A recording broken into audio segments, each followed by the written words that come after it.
វចនានុក្រមខ្មែរឧស្សាហ៍ដល់គ្នាមានបានឃើញរូបខាងលើហ្នឹងឯងរូបខាងលើជាវចនានុក្រមខ្មែរដែលបង្កើតដោយកូនខ្មែរម្នាក់មានឈ្មោះថាសៀងហៃ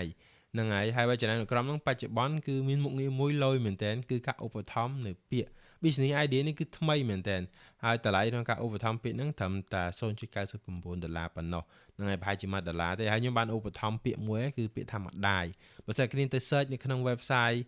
khmeredict.com ហ្នឹងទៅពាក្យថាម្ដាយគឺនឹងឃើញខាងក្រោមហ្នឹងដែលថាឧបត្ថម្ភដោយឈ្មោះខ្ញុំហើយឃើញថាលុយមែនទែនហើយចំពោះបងមួយចំនួនដែលគាត់នៅក្នុងក្រុមខ្មែរ Coder ក៏គាត់បានចូលរួម support នៅ business idea ហ្នឹងដែរម្នាក់ទិញឬក៏ឧបត្ថម្ភមួយពាក្យឬក៏ពីរពាក្យទៅតាមលទ្ធភាពរៀងខ្លួនអញ្ចឹងណាហើយហ្នឹងហើយអញ្ចឹងខ្ញុំគិតថាគ្នាយើងដែលគាត់ចង់ support នៅproject ដែលបង្កើតដោយកូនខ្មែររបស់យើងគ្នាគួរតែចូលរួមឧបត្ថម្ភដើម្បីអាចគាត់មានលទ្ធភាពក្នុងការពង្រឹងនៅ project ហ្នឹងទៅមុខទៀតឲ្យកាន់តែល្អប្រសើរជាងនឹងអីចឹងណាវាក្នុងការឧបត្ថម្ភមានពិបាកទេគ្នាគ្រាន់តែចុចទៅលើ link ABA ដែលបងគាត់បានដាក់នៅលើហ្នឹងទៅផុសរបស់គាត់ណា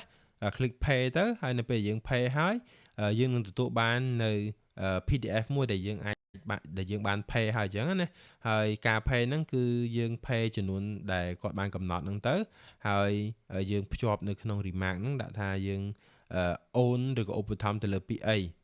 ហើយយើងភ្ជាប់មកដោយឈ្មោះយើងមកអញ្ចឹងរបៀបខ្ញុំធ្វើគឺបែបហ្នឹងនៅពេល pay រួចហើយ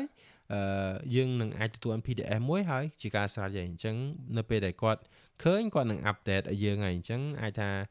ចំណាយពេលបន្តិចអញ្ចឹងណានៅពេលដែល update ហើយគឺយើងនឹងអាចឃើញហើយហ្នឹងហើយអញ្ចឹងមានតែប៉ុណ្្នឹងទេ easy ហើយសង្ឃឹមថាគ្នាយើងអ្នកដែលបានមើលវីដេអូហ្នឹងហើយចូលរួម support ទាំងអស់គ្នាដើម្បីគាត់អាចពង្រឹង project គាត់បន្ថែមទៀតហើយគាត់មិនមែនមានតែ project មួយហ្នឹងទេបើតាមដឹងគឺគាត់មាន project ផ្សេងទៀតដូចជា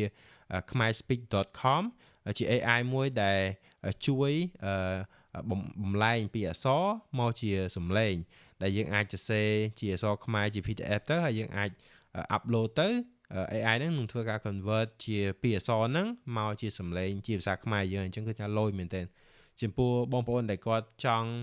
របៀបធ្វើវីដេអូដែលអត់ចាំបាច់បញ្ចេញមុខបញ្ចេញសំឡេងខ្លួនឯងអាចប្រើ AI ហ្នឹងមកជំនួយបានឃើញថាលយមែនទែនហ្នឹងហើយយើងចង់ឃើញពីផលិតផលឬក៏ project ថ្មីដែលគាត់បាននឹងធ្វើទៅមុខទៀតអញ្ចឹងណាអញ្ចឹងចូលរួម support ផលិតផលខ្មែររបស់យើងទាំងអស់គ្នាហ្នឹងហើយអរគុណច្រើនជួបគ្នានៅវីដេអូក្រោយទៀតបាយបាយ